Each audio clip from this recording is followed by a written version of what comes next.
Hey, it's Mem from Exumer, and you're watching CMS TV.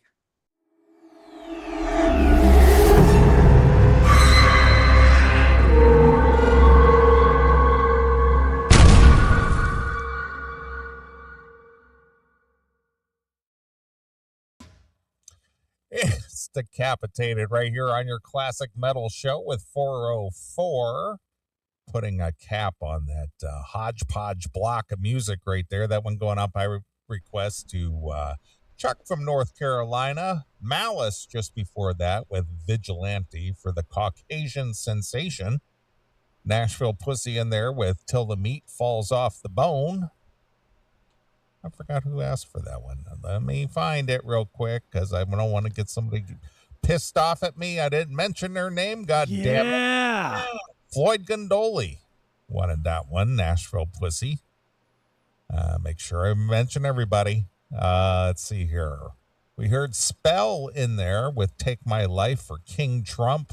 Castle Rat in there with Siren for Foreheady Trunk.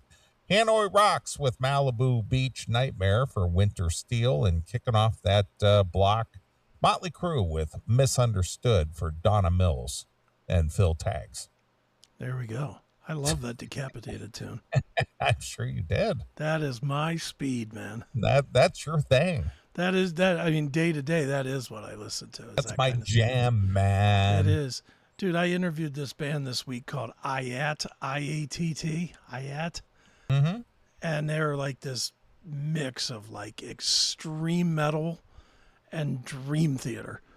Like Dimmu Borgir and Dream Theater just crunched together. It is some of the best shit I have ever listened to. I was so excited to talk to this guy, and it was funny because you could tell this guy does a lot of interviews with people that really don't know shit about what he does. And right. I was like all into it. I was like, oh, tell me about the concept of this and that and whatever. And he, at the end of the interview, he was like, God damn, dude, you really did listen to this record, didn't you? I was like, oh, yeah. It's my jam, man. I love the heavy stuff, man. I brushed my teeth to it. With a chainsaw. That's what that one woman does. When we saw her earlier. Her teeth are a chainsaw. Yeah, exactly, on a dick. All right. Well, we are into the final segment of the Classic Metal Show. Yes, sir. So I'm sure you got a topic to talk about. I only have one topic for this final segment, but you can go ahead. All right. Well, let's talk about. I'll put it on the screen. The article itself doesn't matter, but it just made me think, and I wanted to chat with you about it and the fans too, because I'm curious what they think. So it was announced that Henry Rollins is releasing another book, like number 35 or whatever. I mean, the man writes a lot of books. Okay. And this one is, more of his bullshit about his life and blah, blah, blah. Whatever. Again, the book doesn't matter.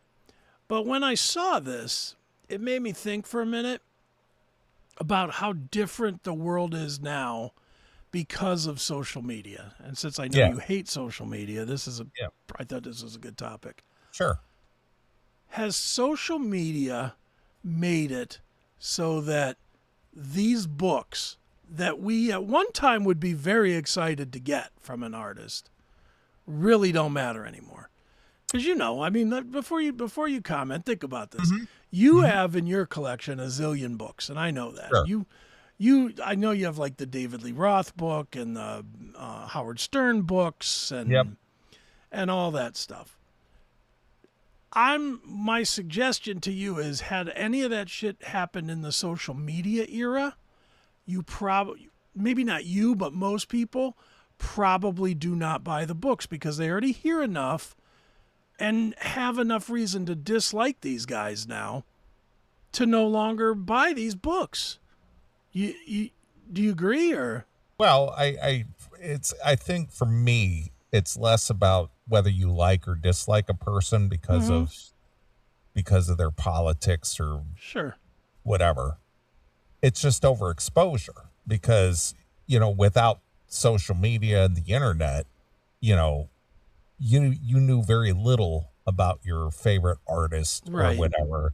And you had to wait typically you would have to wait until you received a monthly magazine, be it, Mhm. Spin or, Hit Metal Parader or Edge whatever. or, Yeah. or whatever it is.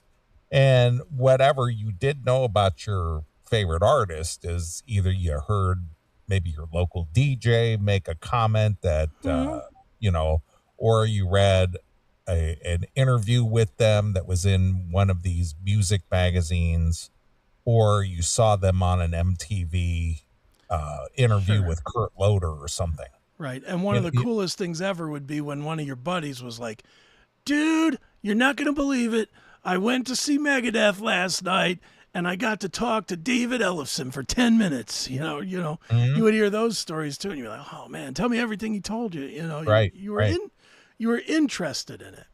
hmm My But point now is it's now it's nothing. overexposed now. I mean, Hmm. there's anything and everything you want to know about your favorite artist, you can find it on the internet. True. It's like, so what is this guy going to give me that I don't know or don't, you know? Hmm.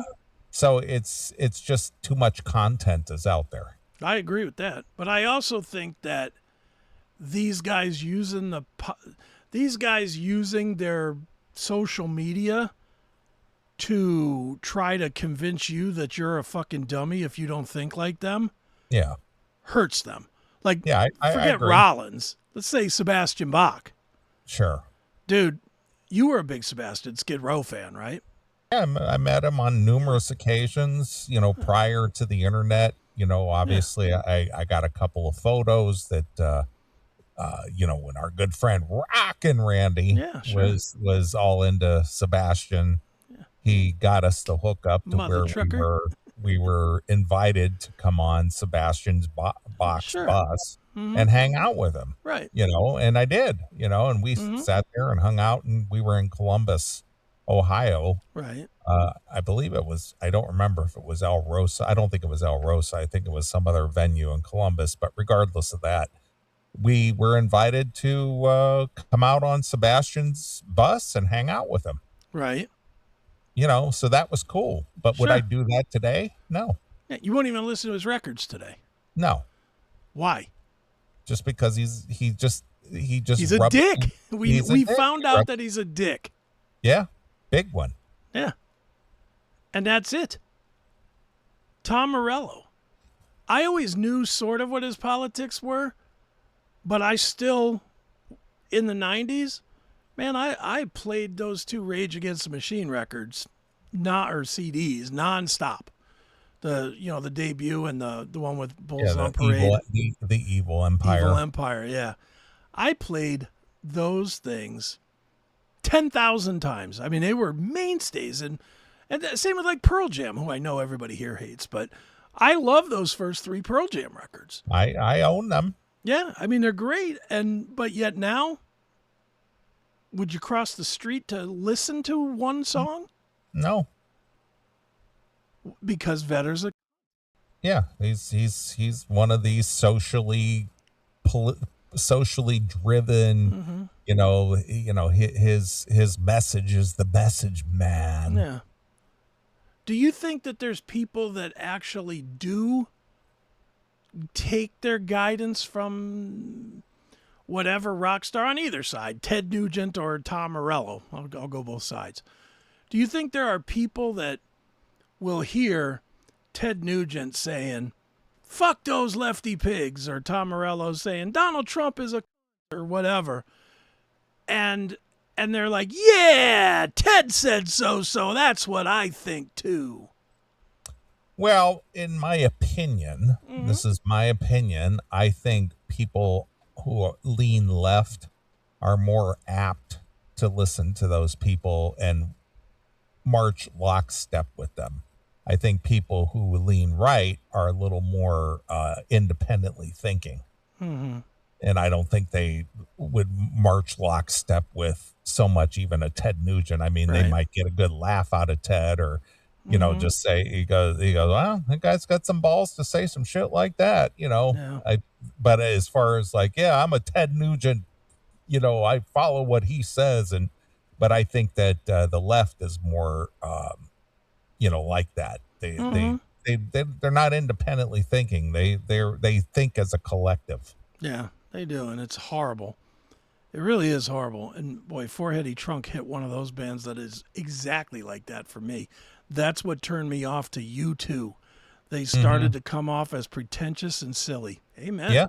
Yeah, I agree. Because I was into U2. I make no, The Unforgettable Fire, great record. Under a Blood Red Sky, great live record. Even the Joshua Tree, even though it got soft and a little silly with Streets one Up the love, Name and one life, that stuff. Yeah. That stuff got a little dull, but it's still a pretty good record. Hey metalheads, tired of waiting for new episodes? Crave the real raw classic metal show? For just $4.99 a month, you can become a CMS VIP. You get every episode a full week early, completely uncensored, and 100% commercial free. It's the only place to interact directly with the show, plus you score the Fast Pass, so your song requests get bumped straight to the head of the line on every live version. So what are you waiting for? Subscribe right now at classicmetalshow.locals.com and become a CMS VIP today. And honestly, I stayed with U2 for a long time because I still say Octoon Baby, which is well after that. I mean, that's what, in the 90s? Yeah. Octoon Baby? Mm-hmm. I love that record, and I like the one after it, the one with the lemon and fly and stuff on it, whatever that was called. I like that too, but once this fucking Bono... What was that, Zooropa? Zooropa, yeah, thank you. But once what's his name, Bono, started talking like he was the emperor of the world, and we needed to listen to what he had to say because we were stupid if we didn't see it his way. I was like, you know what, cocksucker? Out. Just out. Sting is another one that got to be tiresome. I don't know Sting's stuff. Do you know his politics? I don't know his politics. I don't think he's quite as vocal as, a Bono. I haven't really heard anything about Bono in a while. Yeah, he kind of shut up because I think his career dried up because of it. Yeah. But, Sting, I don't recall Sting being that preachy about much of anything. Yeah. I mean, I was such a non-fan of Sting anyway. Sting could be like, I support Chris Aiken getting $1 million from every bank in the country, and I'd be like, I still won't listen to your record, dude. I'm just not a fan.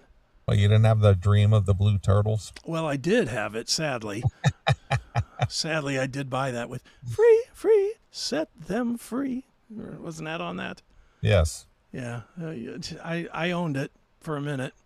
I owned Synchronicity, too, which makes... Do you ever look at your own collection and be like, what the fuck was I doing? Like, I bought Synchronicity, honestly, because this girl I was dating in high school loved the Police. So I bought it again so I'd have it in the car so that when we're in the car, sure, we could play Tea in the Sahara with you while we were making out or whatever. I mean, that's really what it was. And so I owned it, but I hated it. So what did I do? Sting puts out Dream of the Blue Turtles. Oh yeah, Columbia House. Bring that to me. It's so dumb. And I listened to it like once and was like, this is terrible. Why did I buy this? And paid like double price for it. Because you remember the Columbia, when you bought it from them, it was like $22.50 or something for a cassette. It was stupid priced. But yeah, I just think these artists, though, getting back to kind of the point, they have literally made it hard to continue to be a fan because they won't shut up. And we don't need to know what they think. Honestly, and again, you're not on social media, so you're a tough one on this, but for those in the chat room that use social media fairly regularly, how fast do you unfollow somebody when you realize you don't know them? I can't unfollow them quick enough. When I go to my Facebook page or something, and I rarely scroll anymore, but I do look at the first 2 or 3 that show up because most of the time it's Sydney Sweeney, so I gotta take a peek.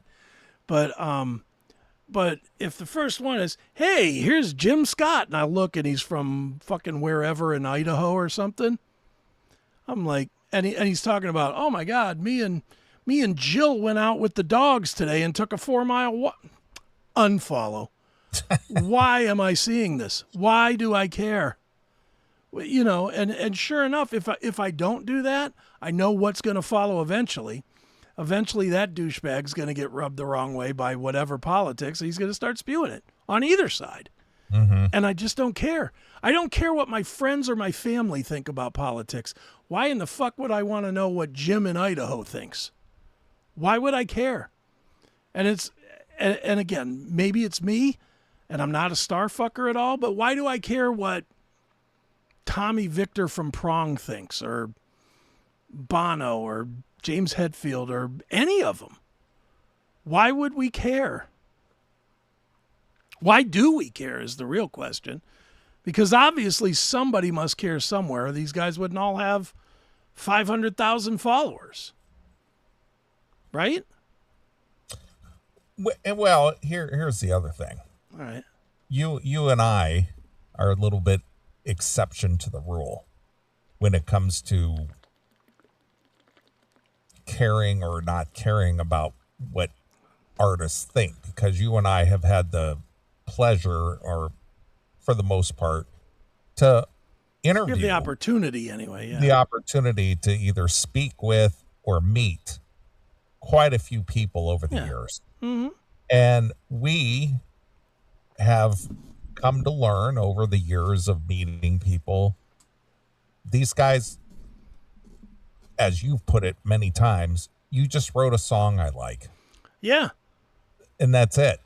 And Mm-hmm. they're just normal people like you Yeah. and I. Their opinion doesn't matter more than mine or yours.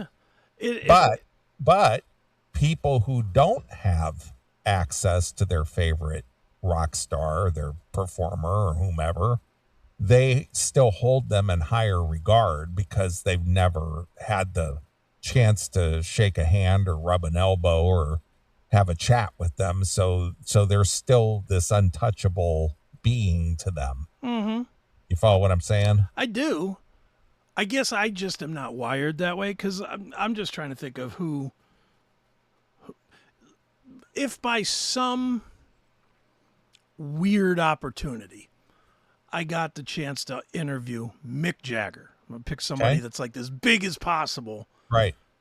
That if I just got the chance to meet him,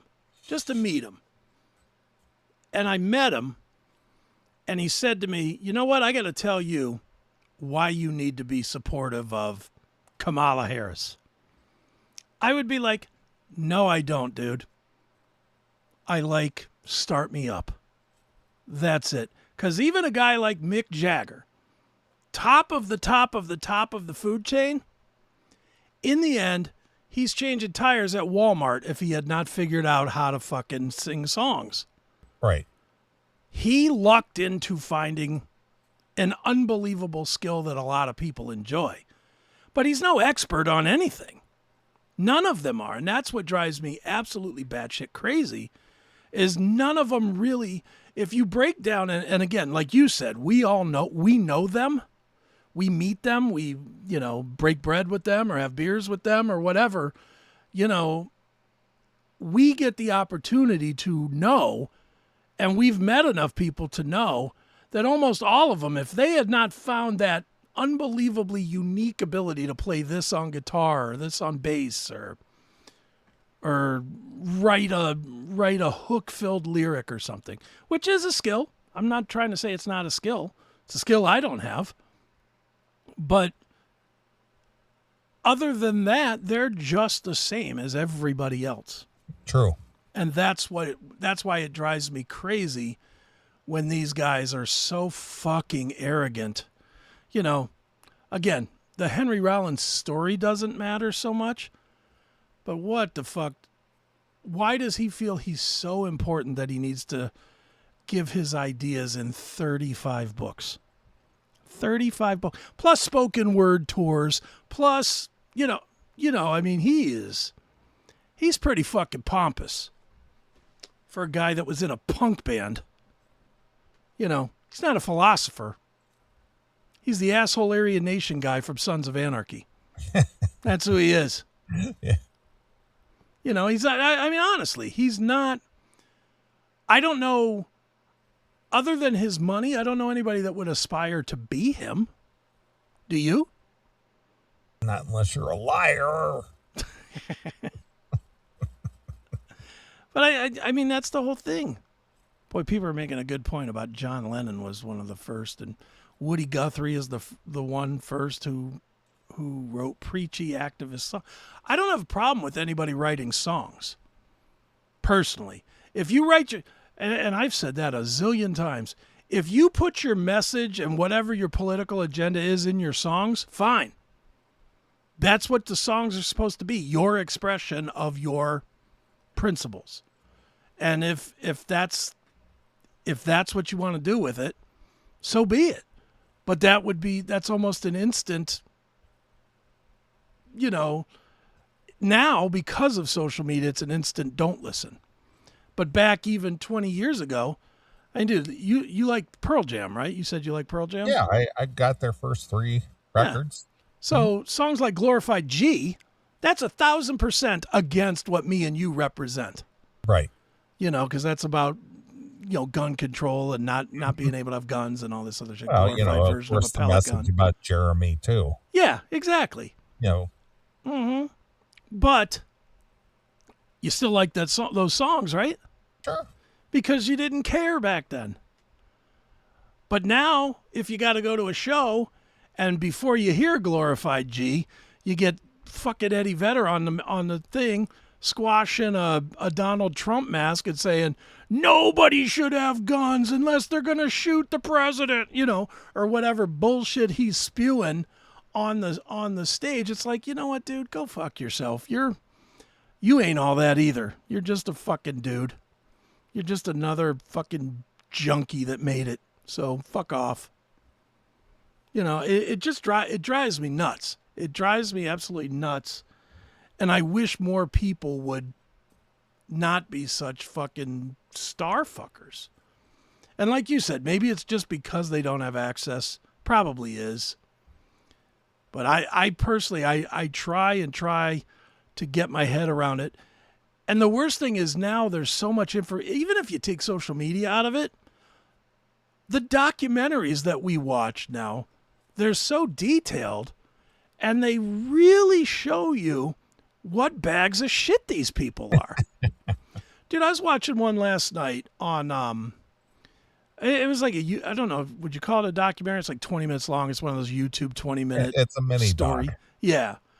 And they were talking, and I did not know this, which is why I watched it. It was a mini doc about how Eddie Kendrick and David Ruffin from The Temptations absolutely hated each other. Did not like each other. They worked together to make money, but they hated each other. And it was because David, or one of the two, ended up fucking the other guy's girlfriend. Yeah. Is what it was. It was some girl named... It's an age-old story, isn't it? Yeah, it is. It's some girl named Tammy Terrell. And I think Ruffin was banging her first. And then they broke up. And then immediately Eddie Kendrick started fucking her. And Ruffin hated that and blah, blah, blah. But it went into... It really dug into the whole backstory of the two. And, you know, it ended up really just pointing out what a humongous bag of shit David Ruffin was. And in my head, I'm like, man, I love David Ruffin, but man, what a shithead.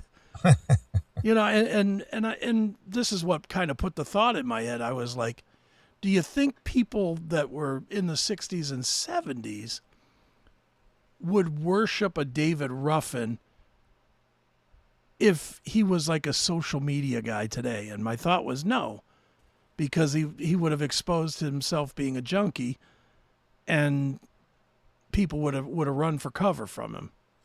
I think the Temptations would have had no real career if social media would have been around, because it would have got out there about Ruffin being such a junkie, and he would not have had the career. And that's what made me think about, well, why do these guys talk so much about anything but their career? The only thing they're, in theory, when you are a rock star, the only thing that's supposed to matter is your career. You're really not supposed to be like, well, let me tell you about my new wife, or here's my dog, or all the bullshit that they do now. Look at we bought a new house today and we're painting the siding, or what. It's like, who gives a fuck? We get it. You're a guy. That's it.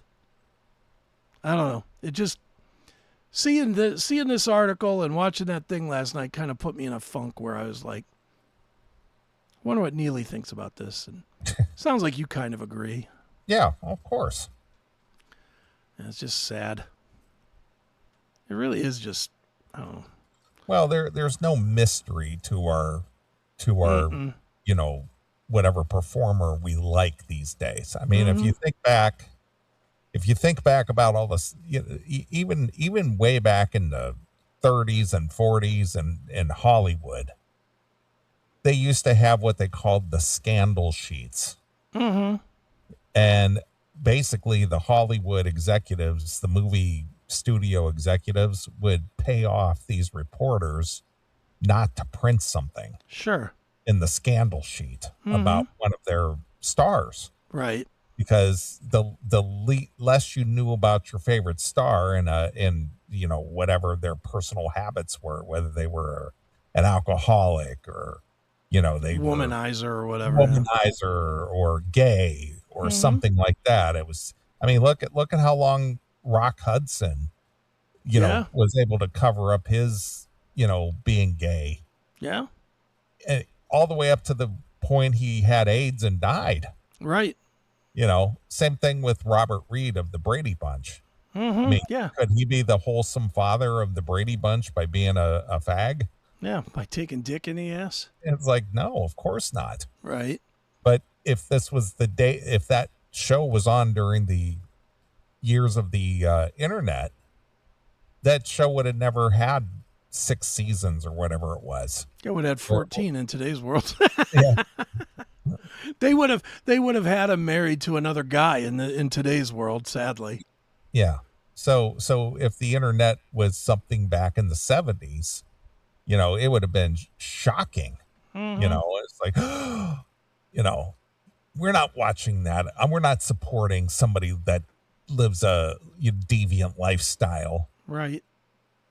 Yeah. No, you're right. It's just amazing how we've gotten to this point, isn't it? Well, we've become desensitized to it only because we've been exposed to it for so long. Yeah, that's true. Makes me sick. I think about society and I'm like, ugh, this sucks. Yep. Well, again, this is why, long time ago, I kind of withdrew from the being too social, with out in the public and hanging out with, my friends are very, very close and few and far in between. Right. People that I would associate with, outside of the, the show or whatever. So I just don't have the stomach for it. I haven't had the stomach for it for, decades. Going on 20 years. Right. No, I hear you. And I'm 100% with you. I just hate fucking people now. I hate them. When people, because people do goof on me a lot because I've really become a hermit and I do spend a lot of time at home. That's why. Because I hate going out. And when I do go out and do even nominal things, I get so fucking mad. I do, dude. I mean, well, it's the behaviors. Yeah. It's the acceptable behavior of people behaving poorly in public. Yeah. I just get so frustrated with it, though. It's like, and my stories about getting kicked out of the grocery store and stuff are well known, and it's because I can't deal with it. I can't deal with the most basic shit being disregarded. Like when you're in the aisles, you walk on this side if you're going this way and you walk on that side if you're going that way. And when they don't, I get fucking annoyed. I get annoyed when the only way to get away from somebody that's acting like an idiot is for myself to do something like go into the other lane and block somebody else out to get around this fucking asshole that's on the wrong side of the aisle. And I know that's petty, and I know it shouldn't bother me at all. I shouldn't even remember it. I think most people, they just get out of the way and they don't remember it. But for me, I'm seething. I'm like, why can't you just fucking get on the right side? It shouldn't even be a thought that you should, that not you, but this person should not be considerate. Mm-hmm. And it should be second nature, but it's not. But it's not. Just drives me up the fucking wall.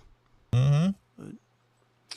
All right, well, that's all I really wanted to talk about with the Rollins thing. I didn't want to get into a whole giant thing, but